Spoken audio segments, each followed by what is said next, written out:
Assalamualaikum warahmatullahi wabarakatuh. Alhamdulillahirabbil alamin. Kita bertemu lagi menjelang berbuka puasa. Tidak terasa kita akan bertemu kembali dengan bulan Ramadan. Di sini saya akan memberikan sedikit berbagi ilmu kepada Bapak, Ibu, Saudara semuanya tentang bagaimana tips menjaga kesehatan selama bulan Ramadan. Ada beberapa yang harus kita lakukan selama kita bulan Ramadan. Yang pertama, kita harus ingat bahwa di bulan Ramadan kita harus sahur, makan sahur. Itu sangat penting sekali, jangan sampai kita lewatkan karena tubuh kita memerlukan energi. Terus yang kedua, apa saja yang harus kita konsumsi selama bulan Ramadan?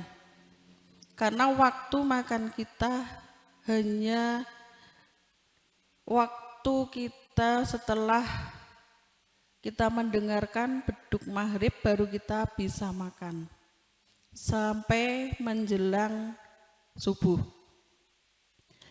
Kita harus mengkonsumsi makanan yang bergizi seimbang. Bergizi seimbang tidak harus mahal. Makanan yang ada di sekeliling kita bisa kita konsumsi untuk menjaga kesehatan kita selama bulan Ramadan. Kemudian kita juga harus mengingat bahwa di dalam makanan yang kita makan di gizi seimbang itu berbeda dengan zaman dulu yang dikatakan istilahnya dengan 4 sehat 5 sempurna.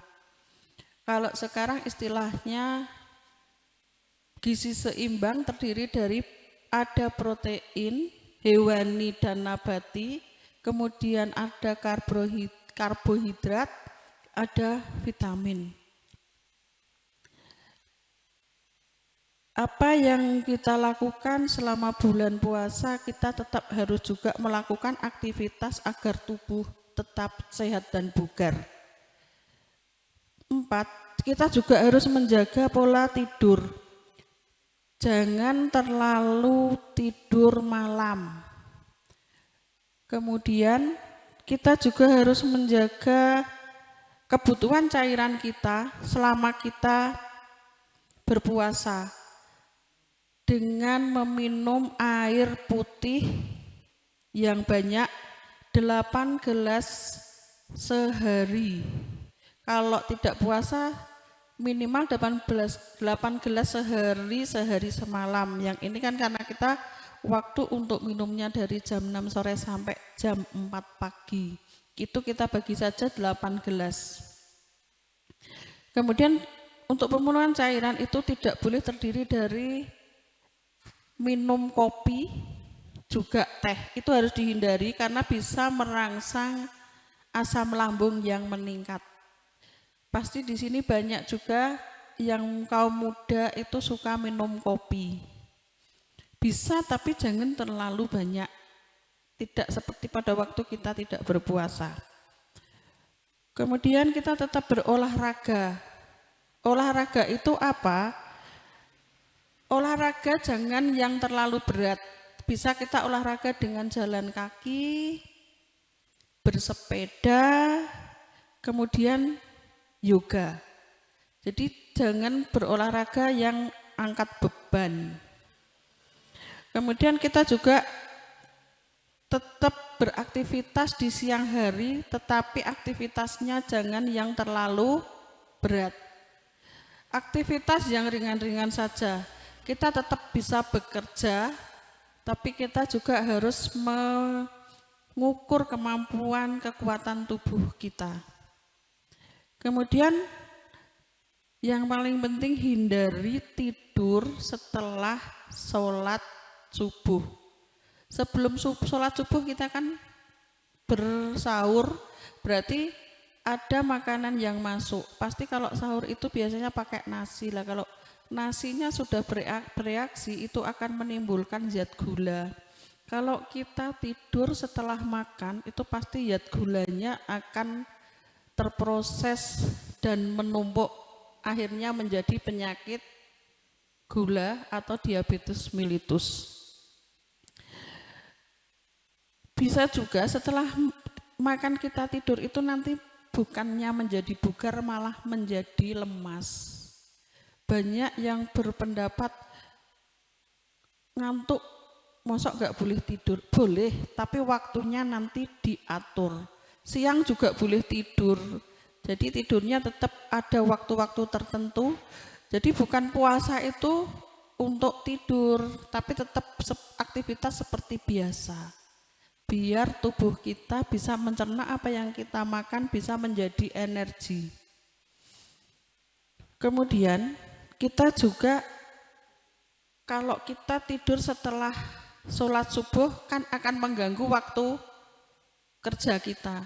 Biasanya kalau sudah tidur di waktu setelah sholat subuh biasanya belandang. Nggih napa nggih? Biasanya belandang, jadi malah akhirnya waktu kerja kita menjadi tidak teratur.